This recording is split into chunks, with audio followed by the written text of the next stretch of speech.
कौसल्या रडत होती हे तुम्हाला दिसतंय, पण पुत्र वियोगात मरण पावला तो एक बापच होता हेही कधी विसरू नका. कृष्णाचा जन्म झाला, देवकी माता तुमच्या डोळ्यात जरूर असू द्या, पण टोपलीमध्ये घेऊन जाणारा वसुदेव सुद्धा कधी विसरू नका. छत्रपती शिवाजी राजे राजे झाले, जिजाऊंचे कष्ट जरूर पहा, पण शहाजी राजांच्या काळजाची उलाघाल होणारी हेही मात्र पाहायला विसरू नका. बाप काय असतो ऐका दादा, कळतंय कुर्मदासाला, आम्हाला का कळू नये. मुलीला माहेर कुठपर्यंत असतं महिला मंडळ?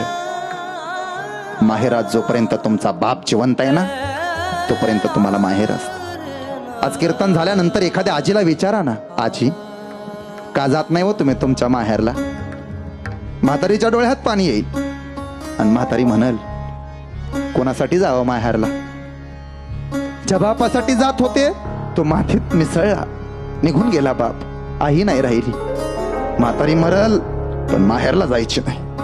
जिचा बाप गेला तिलाच कळतं मला कुठपर्यंत असतं माहेर, आणि बापाला तरी कुठपर्यंत सुख आहे. 22 वर्षाचा घोळा जोपर्यंत घरात आहे ना, तोपर्यंत सुख आहे. महिला मंडळ, ज्या दिवशी पोरगी नांदायला गेली ना, त्या दिवसापासून दुःखच दुःख आहे, हे कधी विसरू नका. दुःखच आहे.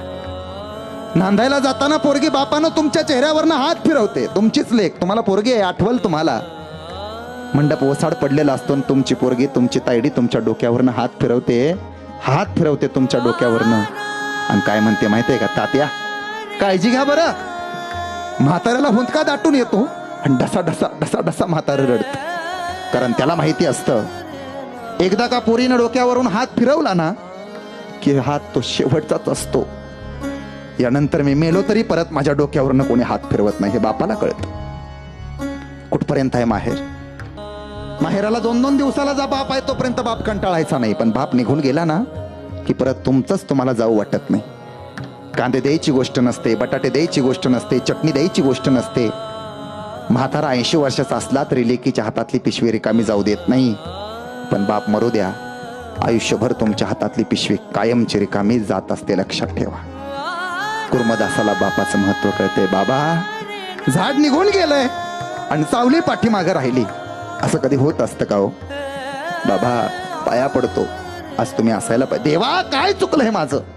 अरे पंढरपूरला आलो हे चुकलं का तुझं?